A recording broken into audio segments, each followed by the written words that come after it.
What's going on, everybody out there? Hopefully, you guys are having a great start to your weekend. We're here with our round 3 live stream for the Tournament of Champions. Going to break down everything you need to know, both for the Draftkings Showdown side and, of course, the prize pick slate for golf today. So, if you have any questions, feel free to go ahead and throw them down in chat at any point. You can see we got Nick down there, Fantasy Dork, and boy, oh boy, can I relate with you, Fantasy. First off, I thought the golf started at 2:30 this afternoon, so I woke up at 8 a.m., thought I had plenty of time to get everything done, looked at the tee sheet and realized I had about an hour and a half to get both my Showdown stuff done and my prize picks props. So got busy early in the morning, and yeah, I concur, bro. I'm right there with you, but hopefully everyone's having a good start, and hey, hopefully we'll get you woken up here a little bit, Fantasy. Nick says, what's up, Mr. Luke? What's going on, Nick? Hopefully you're doing well. And you say you hate Morikawa. I concur. I did not play him this week either, so I'm hoping for a little bit of a downfall there. But yeah, dude, he's putting like an absolute stud. I mean, he's going out there, filling it up on the greens. He's got the iron play to boot. It's just, he's looking pretty solid right now. Ewin says Im fits for both. Yeah, we'll talk through it. So that comes down to ownership for me. Im right now, because of his sluggish start, not getting much ownership. So yeah, we'll get to that. I like both of them. So I would answer both, but I prefer Im over Fitz just slightly. It comes down to the price and the ownership there. But let's hop into this. Let's break down this golf course. We'll get back into chat. Don't worry about it. And let's talk about what the difference was in round 2, because there was quite a drastic difference in terms of the scoring. Round 1, it played right around 5 strokes under. Round 2, 3 strokes under. I thought the wind wasn't going to be a massive factor, and I was incorrect in that assumption.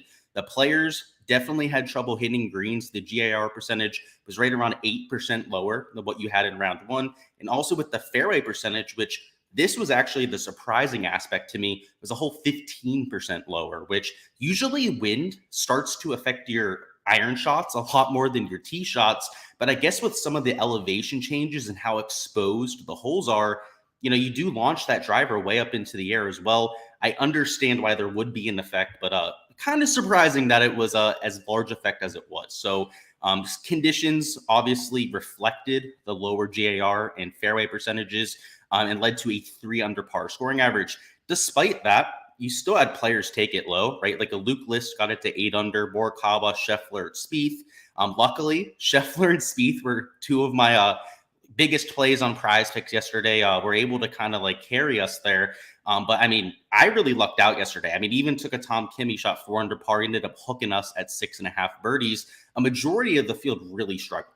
A majority of them got to right around 4.5, 5 birdies. In fact, the average in terms of birdie production was just 4.84 birdies, which is well below what you had for round 1. Round 1, it was closer to 5.5, 5.6. And then the bogey percentage, which was substantial in round 1, we talked about that a little bit yesterday, was even more substantial for round 2. So this is what we've seen from the course over the years. Now, in 2022, it played a lot easier. Even in 2021, it played a lot easier than most years at Kapalua. And it just comes down to the wind. When the wind blows, it's still an easy course, right? It's playing 3 strokes under par, but it's not going to get taken nuclear like you see here with a 4.7 stroke average. The one exception is, which I want to talk about right here before we hop into the weather, is on Saturday at this event. Last year, the scoring average was 6.11 strokes under par. The year before that, the record was set for this event at a 5.33 stroke under par average. So you're looking at a course on Saturdays that we know the tour staff usually likes to make it risk reward, loves to incentivize players for being hyper aggressive. This course, this setup specifically, even more so the case. 6.11 strokes under par, by the way, is the best scoring average we've ever seen for a stroke play event in PGA Tour history. And that's what we saw at this event last year. That was when Cam Smith, John Rahm, I believe Matt Jones, all of them in round 3, ended up shooting like 10, 11 under par. I think Xander even ended up going off last year in round 3. Obviously, he withdrew, so he won't be in the field this time around. So we're going to see something in between the 2 rounds is what I say all of that to come to. You know, in round 1, the scoring average was close to 5 under. We know the winds, we'll hop over to that right now, are going to be a factor here in round 3. So similar to yesterday, it was in that 13 to 15 mile an hour range. You're going to see the same sort of conditions here on Saturday. So Friday, Saturday, at least from the weather perspective, should be extremely consistent. But that effect with the moving day pins, I do expect it to play easier. You heard a few of the announcers talking about some tricky pin locations. They actually talked to this tour staff who told them they wanted to pick a few tricky pin locations. They don't usually do that on Saturdays, right? Well, they might make a few of them dicey, right? So like on the shorter par threes, they're going to put them just over maybe one of the natural areas, but it's going to be like a 150-yard shot. They're probably even going to move up the tee boxes on a few holes. They can make number 12 even more drivable if they want to, if they move it up the tee box. They've done that a few times over the years. When DJ hit it to right around 4 inches on that hole, almost made a hole-in-one on the par 4. That was when they moved up the tee box. They have a lot of different ways to make this course really scoreable, and you usually see that on Saturday, right? Like we can't tell ahead of time, right? We're not fortune tellers. We don't have a crystal ball that's going to tell us that they do it, but just based on the data over the years, that's what we've seen. So that's what I'm, operating on the assumption of, is that we're going to see those risk reward pins. I know on hole 18, just looking from the pin sheet. Actually, let me go ahead and bring that up for you guys. I'll show you what I'm talking about. Like it's pretty evident when you look at the tee sheet. That they're looking to make the scoring a little bit better than what we saw for round 2. So let's hop over there. Let me bring it up. We have it on the PGA Tour Twitter. It won't take very long to bring up here. Let's see. There we go. Let me reshare my screen for y'all out there. We'll also catch up on chat before we do this. And we're not going to spend forever on the tee sheet, right? We want to go through the plays. We only have as of right now, like an hour and 20 before the slate starts. But this is especially important for, understanding the projections and especially on Prize Picks. So let's go through this after we go through chat. So let's see who's down there. We have Boss Bros says more GOAT. So somebody who definitely played Morikawa. Hey, I have to say, dude, if he can putt like he is at this point, he's a cheat code. Like we know he's one of, if not the best ball strikers in the world. But boy, oh boy, that new grip, he changed up the grip about a year ago. And for like an event or two, he lit it up and then fell off once again. So like we might see the same thing happen, but if he can sustain that, like everyone's screwed. Like he's gonna win. Like I don't say he's gonna win like a Phil or a Tiger in their prime, but he's gonna torch some events out there. Nick says he's the guy I never get right. I agree. I've played him at the Concession when he won. I played him at Memorial when he won a few years ago, but I didn't get him at the Open. Not many people did, given the narrative that week, and I guess he hasn't done that much over the last year, but yeah, I don't have him this week. So definitely with you there. We only refer to Fitz as Brace Face here. I'm coming along on him though. But yeah, we're definitely going to keep the nickname for him. Whether I like him or not, I'm going to call him Brace Face. But yeah, I'm coming along on Fitz. I have to say that, Nick. He's I don't know. The added distance is kind of rectifying some of the issues I have with him. Finney says you can always tell when the field is missing greens by tracking Hovland's score. Yeah, dude. And when he has a bad round, it goes sideways really quickly. Whereas when he's on his game, right, the around the green isn't exposed. So he's an extremely volatile player. Love him in Showdown. We're going to talk about him here in a bit. What's going on to Peach? And Morikawa just beat you in Tiger Woods 23. Damn. Nick, he's beating you right now. But let's hop into this. So let's go through these little tee sheet here. So hole number 18 is the one that really stuck out to me. That's the 670-yard par 5. This front left, or actually front right pin location, I should burn my left from my right, is one of the easier pin locations they could possibly make it. Everything funnels down to the front right of that green. I don't know why I'm saying left. A little brain fart going on right there.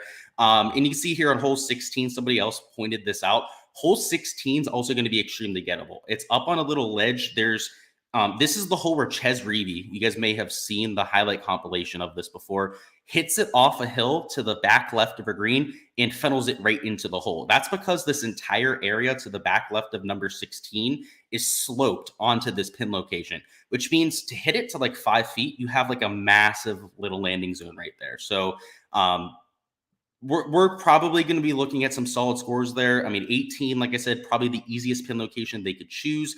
Hole 15 is another par 5. It's a front pin location, right? So that's going to be, the shortest they could possibly make that hole. Hole 14 is that drivable par 4. That's about average. Most of the players are going to be laying up a little bit short of that green and hitting a wedge there. So that's pretty average pin location. Let's see, hole 9, center of the green, right? Like it looks like they're trying to make these par 5s as easy as possible. And we don't see a lot of the slopes, but I can tell you that just from experience, they're usually putting them in bowls. Let's see, hole number 5, another par 5. That's a back right pin, but this is also the 530-yard par 5. So if there's going to be one par 5 where it's a little bit more of a difficult pin location, you want it to be hole number 5, because pretty much everyone made a birdie there yesterday. I believe it was nearly 90% of the field made a birdie or better at hole number 5. So you're looking at relatively easy pins, a lot of front pins, right? Hole number 1, front pin, front right. Hole number 2, front right pin. Hole 3 is a back left. That's a longer par 4, so that'll be a more difficult hole. Hole 5's another interesting pin location, but a majority of them look relatively straightforward. So that's all I wanted to show you guys. Let's hop into the player poll, though. All of that to say that it looks like it's going to play easier here for the next round.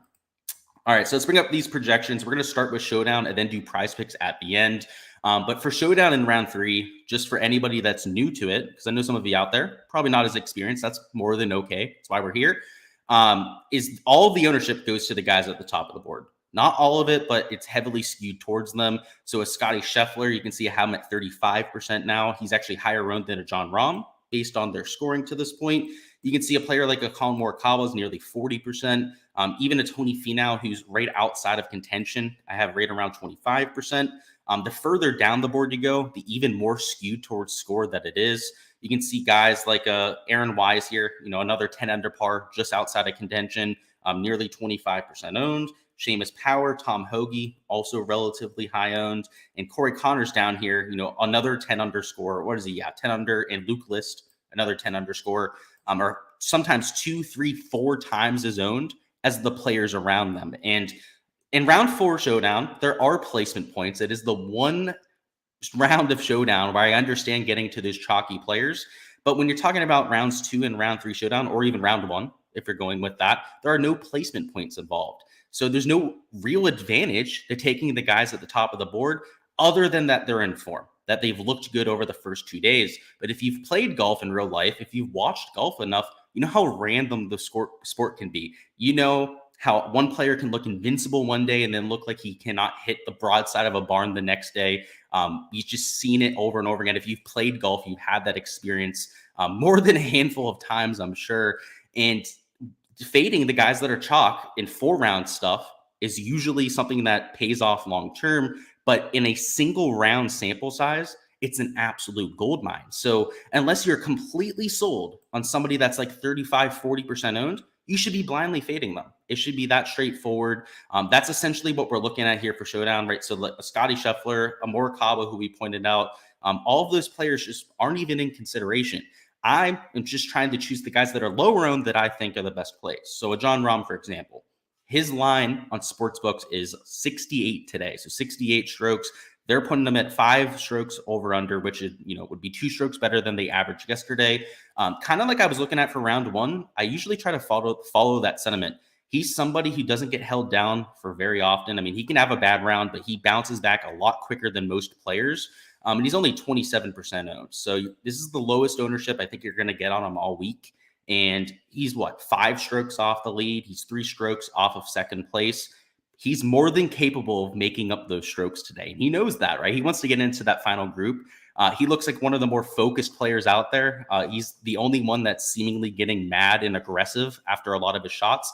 Scotty Scheffler, too, I'll say that. He looks like he really wants to win this week, too, because if he finishes top 3, he goes to world number 1. So he's got a little bit of extra motivation. I like that in a player. When somebody's showing me that they care, I mean, that's a lot better than somebody looking like they don't give a rat's ass, that are just out there to, cash a check this week like Xander Schauffele was. I would much rather have that fiery competitor. So I'm okay with Scotty, but the ownership keeps me off him. I just prefer Jon Rahm at that point. But JT and Cantlay, who I played yesterday as pivots and they did not work out, are once again going to be low-owned pivots. In fact, even lower-owned than they were the day before. They're now right around 17% respectively, which makes them really easy spots to get leverage to, right? You just play them like 35, 40% of your lineups if you want to be a little bit more aggressive about it. And you can get significant leverage, right? You can play 30%, right? If you want to be more conservative about it and still get leverage to the field. Whereas with the Scotty Scheffler, that's 70%, right? It's just a completely different ordeal to go out there and play a Scotty Scheffler than some of the pivots that frankly aren't that much worse plays. Like today, sure, Scotty Scheffler projects better than the other two players. You can see he projects better than JT, sure, but Patrick Cantlay actually edges out Scotty here. And a lot of that comes down to the putting. A lot of the Showdown model is based on a player's putting on that surface. And Patrick Cantlay is one of the best putters in the world. So I'm going to make that pivot 10 out of 10 times. That's the idea in the 10K range. Now going into the bottom of the 9K, top of the 8K range, Victor Hovland. Somebody mentioned him before, right? You can tell when he's missing greens. You can tell when he's not missing greens too. So I'm willing to eat the volatility. He could go out there and suck once again. I mean, maybe he didn't touch a club over the last 3-4 weeks. That's why he's sucking. That's certainly possible, but it's also possible that he shakes off that rust and looks like the Victor Hovland that scares the shit out of everyone out there. So I like the upside, $9,100. He's still 21% owned. I feel like people just like can't give up on Hovland. You know, people love playing him. Great personality, smiles all the time, so on and so forth. All of those things make people want to back that sort of player, kind of like a Jordan Spieth, who also gets a bunch of ownership and is pretty chalky today as well. But he's still only 21%. He was 35%, which is way above people's projections, by the way, for 4-round contests. So you're getting a little bit of a discount now. So kind of like a John Rahm, if there's a time to hop on those chalky players that kind of have screwed everybody up to this point, it's here on a Saturday. Usually they tend to go off then. Sungjae Im, $8,800, another player who's kind of just been okay to this point that I could see go out there and have a bounce back round. Cam Young, same story. He made 7 birdies yesterday, so he's still putting up the birdie production. Just has to clean it up. He made a double bogey, a couple bogeys early in the round, so put himself behind the 8 ball early, but showing the firepower. Going out there, posting the scoring that we need. Of course, to get to a ceiling performance, we probably need him to clean it up.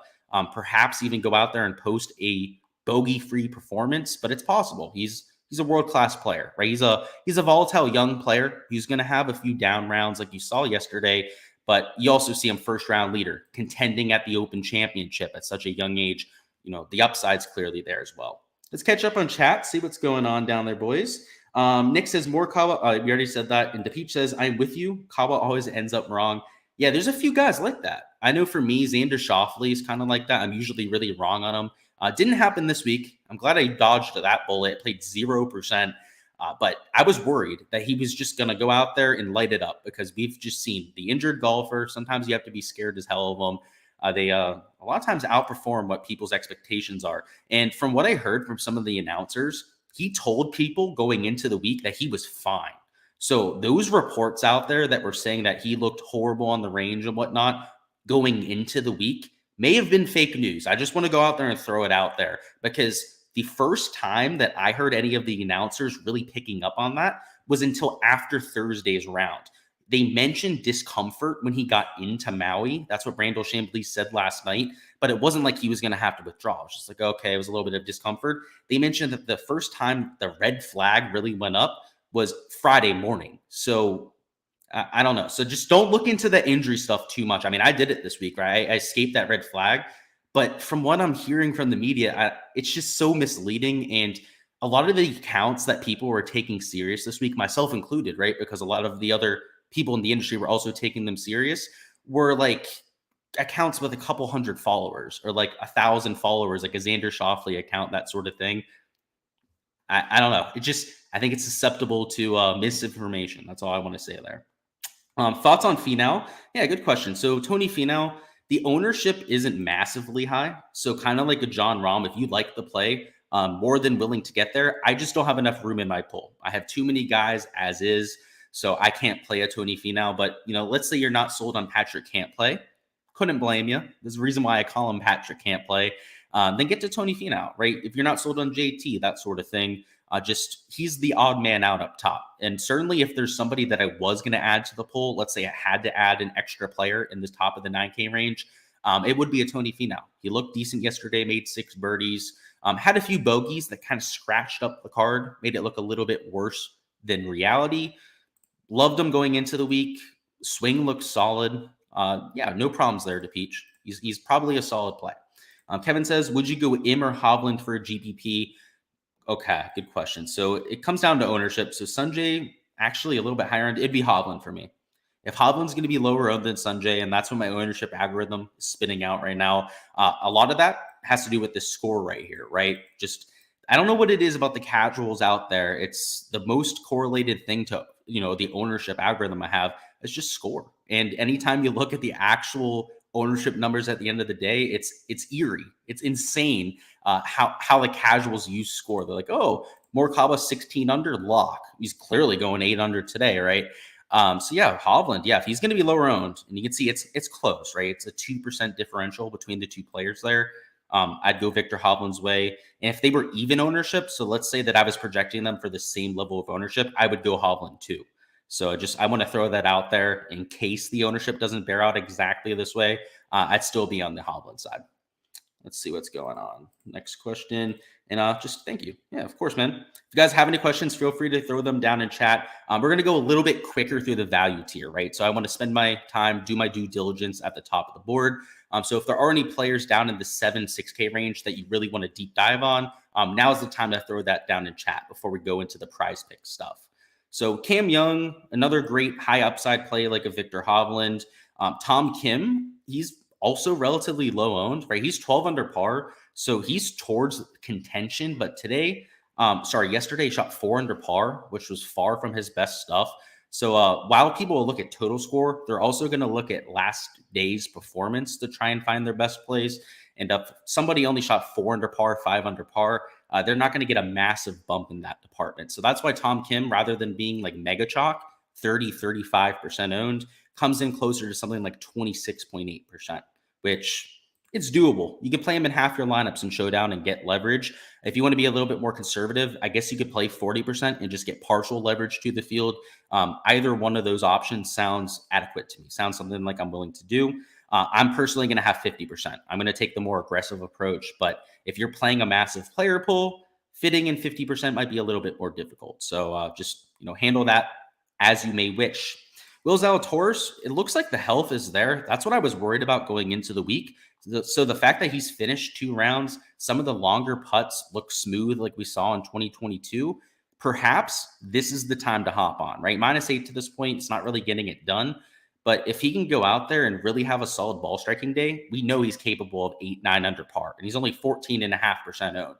In fact, if I had to pick my favorite play on the entire slate, it would be a Will Zalatoris, like undoubtedly, because the upside is there and nobody's talking about. Nobody wants to play Will Zalatoris for the slate. There's just too much risk, right? You got that injury concern apparently.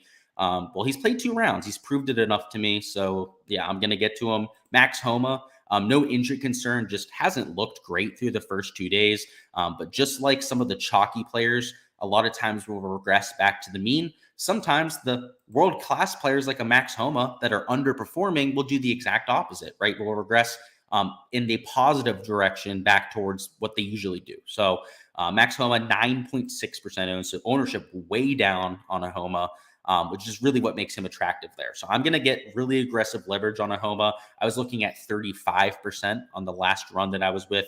And my top exposure where I have him capped off at was 50%. He's one of those sort of plays, him and Zalatoris, who I'm also well over the field on, have nearly 40% will. 35 to 40% is the target range I'm looking for in Zalatoris. These are the kind of plays that I use to win slates, right? Like if they're going to hit and they're going to be super low owned, I don't just want partial leverage, right? I don't want 25, 30% in my player pool. These are the sort of players sometimes I go way overboard on, like 40, 50%. And it's not all that common, but up top, right? Like Justin Thomas Cantlay would be another perfect candidate for that. If you wanted to play really aggressively today and just try and leverage the field, leverage ownership, cut out a ROM up top, right? Just don't even play him and just go way over the field on somebody like a JT and Cantlay. It's an aggressive strategy, but when something like those core 4 players hit, like if you were to just take those 4 like pivots and play them extensively, I mean, you're in a really good spot to try and take down a GPP. Now those have to hit obviously, but it's doable. I've seen it before. I've done it before. It's a more aggressive approach. I like it for 20 maxes specifically, playing that aggressive sort of approach. And 150 maxes, a little bit less likely to cut out somebody like a ROM and really condense that player pool. But in a 20 max for sure, right? When I only have 20 bullets to work with. Hideki Matsuyama, Sam Burns, Sahith Theegala, high upside players were good there. Billy Ho, I'm playing, but I don't love it. He's just 3.7% owned. Way lower owned than he probably should be. I like Stallings once again. He hasn't been great, but he's got the upside I'm looking for. Let's see. In the bottom of the 6K range, Svensson, Poston, and Straka. Again, high birdie or better percentage players that I like getting to. And Ches Reavie, he loves this golf course. He usually holes out here. I've talked about his highlight reel when it comes to holing out. He's done it on 16 before. He's done it a few times in the past. On the front nine, I don't know exactly what hole. But in his career, I believe he has 3 or 4 holeouts around Kapalua. And it's not like he's played this event like 10 times, right? It's Ches Reavie. It's not like he has that many wins on his record. But $6,000, he's got enough upside for me. Not a ton of upside, right? There's a reason why he's $6,000, only 2.7% owned. But if you're telling me if I put him in 10% of my lineups, he ends up in the optimal lineup, I'm going to have 4 times leverage to the field, maybe 3 times if he ends up a little bit higher owned than I expect. That sounds fantastic to me, and definitely something that I'm looking to get to. So that's it for the Showdown side. Let's see if there's any questions. If not, we're going to hop over to the Prize Pick side. Nick says, thoughts on Shiny Keegan? So he's a Showdown killer. I have to say that. So if you're looking for an aggressive player, I don't know why I skipped over him. So good question there, Nick. He's down as a yes, too. I didn't mean to skip over him. Perhaps I did. Maybe it was to try and keep attention off of him, but now there's attention on Keegan Bradley. Yeah. He's the Showdown kind of king. Him, Malnati, Sahith Thagala. A few of these guys in the 8K, not 8K range, 7K range this week, like a Thagala, Burns, and Hideki, we know that they can just go nuclear. Like yesterday, Sam Burns had a horrible round, but would you be surprised to see him shoot 8 under par today? I wouldn't, right? At the Open Championship, he made the cut on the number at like +4, +5, whatever it ended up being. And then the next day went out there and shot 8 under par. He birdied like 5 of his first 6 holes at the old course. So Sam Burns, more than capable of turning it around in a hurry. But same thing with a Keegan Bradley. So I actually want to look at his approach stats. That would be the only issue with a Keegan, is if he's not hitting it well, which I haven't seen one shot from him. I didn't play him in anything. Didn't play him in DFS or in Prize Picks. So I think I've seen 2 shots from him on the broadcast. So let me take a look at this, man. If he's hitting the ball well, it's a lock. Like, it's just, he's going to play well. So let's see. So over the first 2 rounds, he's losing on approach. Yeah, that's the issue, right? Is he's losing on approach and he's gaining on the greens. He's not a lock. He's a decent play, Nick. I'm probably going to have him. Last run, I had 15%. So I had right around 2x the field. I'm probably going to keep it there. I wouldn't go overboard on him because the ball striking hasn't been there. But that could have just been rust, right? He could have, had to jumpstart it. And let me take a look at the breakdown. Let me see what he did in round 2 specifically. So in round 2 specifically, he lost even more than he did in round 1. He slightly gained on approach in round 1, lost in round 2. So that debunks that myth there. Yeah, he's an okay play. I'll leave it at that. Not a great play, but an okay play. Let's hop over to the Prize Picks side now. And if you have any Showdown questions, you can still throw them down in chat. I'll just touch on them after we go through Prize Picks. And we'll go through this board. So let me go ahead and refresh because they're the kings of bumps over there at Prize Picks now. My personal favorite board is the strokes board. So a few of them have been bumped. So JT was at 69 strokes. I loved his under. But John Rahm and Scotty Scheffler, I would expect these 2 to get bumped. They're at 68.5 strokes. And if you're just hopping in here, I'll remind you of the weather situation and what I expect to happen here in round 3 real quick. So the winds, very similar to Friday. So what we saw on Friday, very similar weather situation here for Saturday's round. But more importantly, the pin locations on Saturdays at this event have historically been easy. Historically easy, actually. Like, not even just easy in general. Like, some of the easiest rounds in PGA Tour history happen on round 3 at this event. Last year, it played 6.11 strokes under par. Now, the weather was a little bit better, but that shows you just how much opportunity was out there. In round 1, it only played 4.5 strokes under par. So it was that much easier than round 1 last year. And then when you look at some of the pin locations on the pin sheet, which we did a little bit earlier, 18 is a front pin location on a par 5. That should be an easy birdie look. 15, same thing. Front pin location on a par 5. Let's see what else we got. 16 is a bull over there on the 16th green. That's going to lead to a lot of birdies. A lot of front pin locations, a lot of middle pin locations like you have here on 8.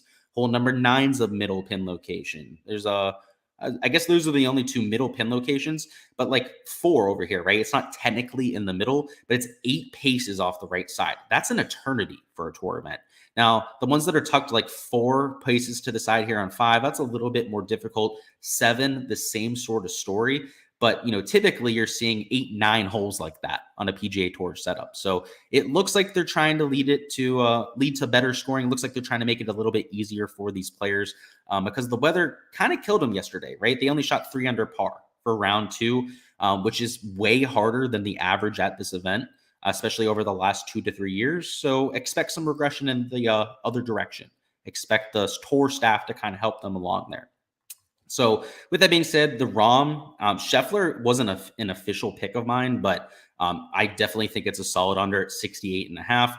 The field average today should be at least 4 strokes under par. So if it's 4 under, that would be a 69 average, which is why I loved Justin Thomas, right? Justin Thomas is not your average player, right? He's one of the top 5 at the very worst. And I think he's a top 5 player, top 10 player in this field. You're projecting him for closer to 68 or even like 67.5 strokes. John Rahm, Scotty Scheffler, who are top 3 players in this field, you're looking at projecting them for maybe even 67 strokes in this sort of field. Lots of unders here on the strokes board. So a Cantlay makes sense. You could get to a Tom Kim at 69 strokes, Sungjae Im and Hideki at 69.5, Brian Harman at 70 strokes. I mean, realistically, and I hate to say this because it's true, you could take anybody on the strokes board, and I think you're going to see like a 60 to 65% hit rate for the under. If the scoring average is going to be 4 under par, and by the way, and the reason why I say that is the players on this board, I think a lot of people sometimes don't consider this. These are by far the best players in the field, right? Prize Picks is giving us lines of the most desirable players so that we want to bet more on them, that we're incentivized to go out there and support them, right? It's the most popular players. Like there's a reason why Ricky Fowler, Phil Mickelson, every time they're in a golf tournament, are on the Prize Picks board, right? Because they're extremely famous players. The reason why JT and Spieth, if they're in a golf tournament, are always on the Prize Picks board. Not only are they popular, they're the best players in the field. And this is the case here, right? So what is there? 4, 8, 12, 13 players on the board here, except for Brian Harman. I mean, these 12 players are in the top 15 players on the field.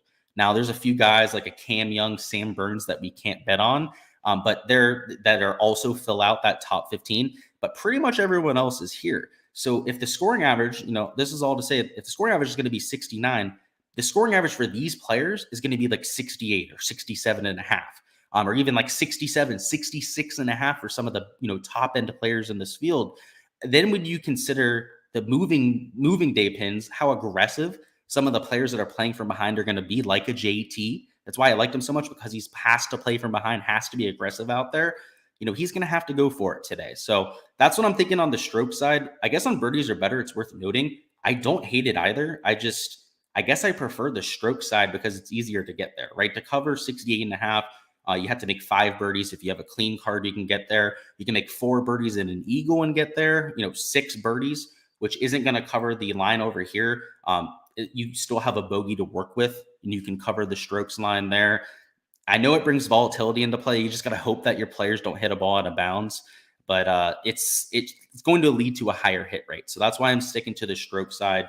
But if you love birdies or better, I'm not going to talk you off of it. It makes enough sense to me. The guys at 5.5 birdies are probably your best bets. Now, there's a few at 6 I like too, like JT makes enough sense. Same thing with Cantlay there. Tom Kim, he was at 5.5 before, so I might probably wait on a Tom Kim there. But a lot of the other guys at 5.5 make sense. Pretty or better matchups I hate. You're not really going to ever get my takes on these. The only one that looks decent is Ches Reavie one. This Ches Reavie under, I more than understand getting to. Reavie's not very aggressive. Cage Lee's an extremely aggressive player. So that's what that comes down to. And I think that was it, honestly. There wasn't that much on the board I liked. All right, let's look at the other categories. We'll go over here to hole 15 shots. Adam Svensson, I do like the under on. You take Billy Ho under as well. He's been horrible on that hole over the first 2 days, but anybody should project under in that hole. The only reason I don't like Ramey and Reavie, and the reason why they offered them yesterday, is they're some of the shortest players on tour. So for a par 5, they have among the worst scoring on those par 5 sort of holes. So if I was going to take anybody, I guess it would be a Svenny or a Horschel, but both of them have kind of struggled on that hole to this point. Greens regulation, the average was 14.8 greens, which was lower than what you had for round one, lower than what you have historically at this event. So I don't love the board because like even the guys at 15.5 greens regulation are absolutely striping it. So it's hard to fade them, even though the average is going to be below. So I'm sticking clear of greens and also sticking clear of fairways hit. The average for round one was 10.2 fairways. The average for yesterday's round was closer to 9.7. So a continual drop in both categories there. It's just a tough scene to get to. I'm probably not going to be taking anybody on this board either. I guess it would be unders for some of the longer players like Scheffler, who's still at 10, Hideki Matsuyama at 10.5 even. But I feel like that's even pushing it. Like you're almost forcing in a bet at that point. Over here on strokes, and it's kind of like a wholesale bet on just like how I see the golf course playing, right? If I'm correct and they have these moving day pins, you see a higher birdie or better percentage today than you saw over the last 2 days, these strokes props are just going to smash like in volume, right? So that's why I pretty much stuck to only taking these props. And I guess it's worth noting with structure, if you take multiple of these in a card together, so let's say if you just do 2 unders, right, you get a 3x payout.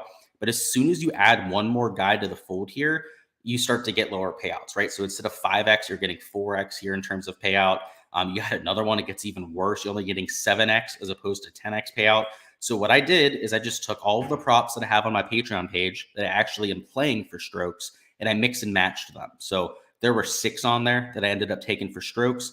I just played almost every single combination that I could of them. So I took my bankroll for the day, divided it by the amount of cards that I planned on playing, which I think was 20 in general. So it wasn't every single combination, but a good amount of them, and went with it that way. So that's what I'm doing here for the round.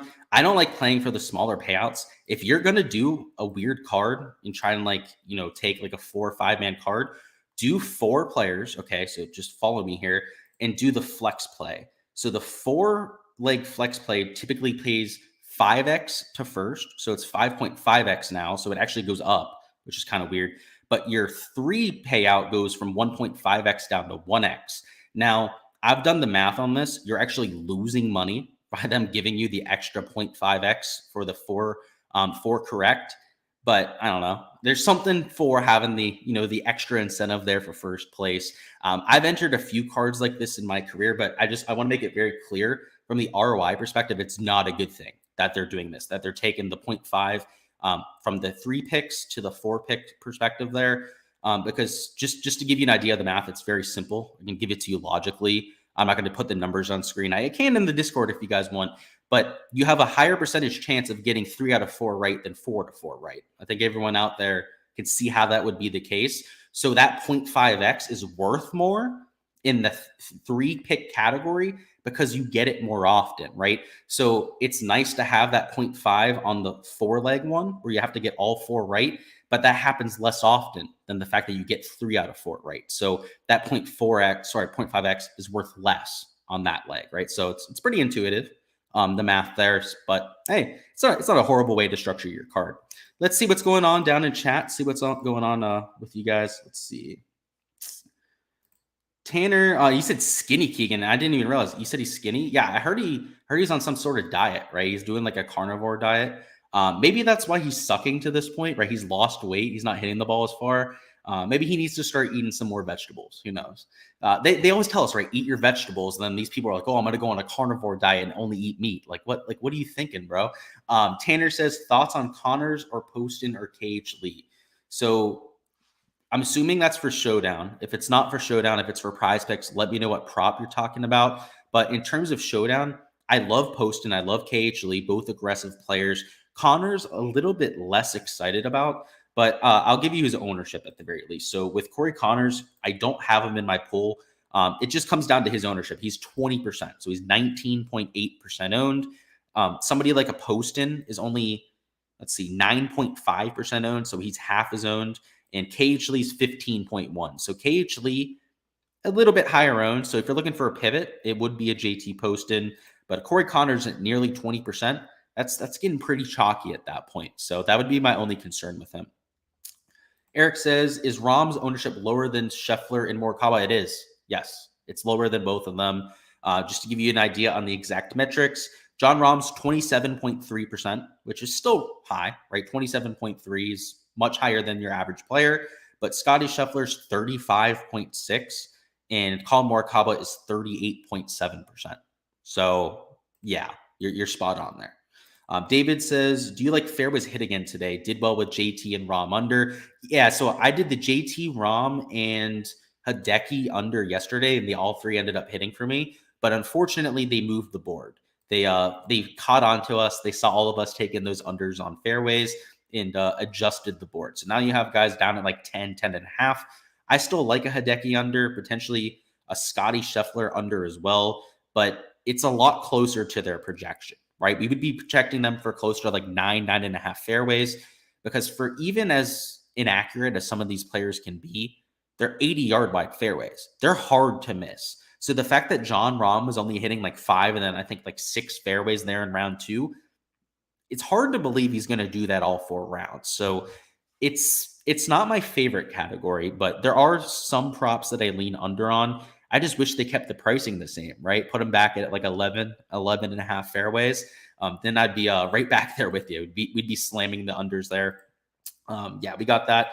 And Nick says, did you talk about Finau for Showdown? So yeah, so Finau's kind of like my odd man out. So he's the one guy up top that I want to play, Nick, but I can't play, just coming down to ownership. Because I'm playing a Rahm, a JT, and a Patrick Cantlay, that's tying up all of my exposure in that top of the 9K, 10K range. If I wasn't playing a Jon Rahm, I would 100% have a Tony Finau. If I didn't have a JT or a Cantlay in my pool, Tony Finau would be the person that slid in for them. So he's a great play. DePeach actually asked about it a little bit earlier. So you guys are both on that train there, which I understand. I can't fit him in myself. So if he ends up going off today, you're gonna hear a very frustrated Luke in the Discord later, because I wanted to play Tony Finau today, but I can't. I can't play everybody, unfortunately. And Kyle says, top cash game picks. You're not Mr. Boring. Yeah, good. So just finishing the point there with Nick, we'll get to you in a second here, Kyle. Yeah, if you're not playing Cantlay, then you should have enough room to play somebody like a Tony Finau. Because I know you're not playing that mega chalk like a Scotty Scheffler up top. So yeah, that's a good way to handle that. Kyle says top cash game picks. Yeah, let's do that. So let me go ahead, share my projections. Yeah, you're not playing Mr. Boring again. I am. Nick, I'm a glutton for punishment, I guess. We're okay getting back to him on my front. Kyle says top cash game picks. So if you're playing cash, Morikawa should be in your cash lineup. Scotty Scheffler should be in your cash lineup. One of either a Jordan Spieth, a Tom Kim, or an Aaron Wise should be in your lineup. One of those 3 players. A Tom Hoagie or a Seamus Power or a JJ Spawn. So one of these 3 players should be in your cash lineup. And then down low, a KH Lee, a Corey Keiners, or I guess a Luke List, even down there at $6,300. One of those 3 should be in your player pool. So, all depends on how much salary you have left, on who you're going to be able to choose down there. But essentially, if you're on the Patreon, if you see these projections over here, the highest projected owned players, because the reason why they're projected for the most ownership is because they're the best plays in terms of median projection, in terms of how they're playing going into this round. And in cash in general, my strategy, especially like for NBA, NFL, I don't do as much cash for golf, just not something that I enjoy, to be quite frank with you, is to take the chalk, at least in like 3-4 spots, and then to have 2 pivots. So it's 4 pieces of mega chalk for me, and then usually 2 guys that are maybe a little bit lower owned. And you know how I talked about Will Zalatoris being one of my favorite plays in the slate, Max Homa? These are like the prime candidates for the sort of player that I would mix into that cash lineup. So yeah, that's it for the cash side. Nick says, Im is bound to go off and you don't want to miss it. Yeah, I'm right there with you. I'm playing him on Prize Picks too. He's played well from tee to green. He's drove the ball well. He's hit the ball well in approach. He cannot buy a putt for his life. I know yesterday he missed at least 4 putts from within 10 feet, and he kept having these 8-9 footers all day. It was like 8 feet 2 inches. It was like 9 foot 6 inches. There was always that 8 to 10 foot range, and I don't think he made one of them. the entire round. So yeah, he's due. You're right. He is due for that kind of performance. And it'll be the third straight day I've lost playing Sanjay M on Prize Picks if it doesn't happen. And I don't see it happening, right? There's that positive regression that we were talking about a little bit before. But that is all I've got here for the stream, guys. We're going to go ahead and cut it off there. We will be doing a same thing here for round 4. We'll have to see when tea times are. I'm going to try and go live an hour and a half, maybe 2 hours before lock once again. That way ownership can be as up to date as humanly possible. The Prize Picks board can be as fresh as possible for everyone out there. So make sure you are subscribed so you don't miss that when it comes out tomorrow. And also, before you're hopping out of here, go ahead and smash that like button. I'm feeling pretty good about Saturday. Round 1 was profitable for us. Yesterday was slightly over break even. Saturday is the day we go nuclear, right? We go out there, we take down a GBP or something, have a clean sweep on Prize Picks, something like that. It's about time we go out there and really spike in the positive. I've had it with these little wins, right? Going out there, winning like 50%, 20% on the slates, it's okay, right? You're still stacking up profit, but like we play this for the big win. So let's hope that happens today. Best of luck out there, whether you're on Prize Picks or on DFS, and I'll see you guys around 4. Best of luck.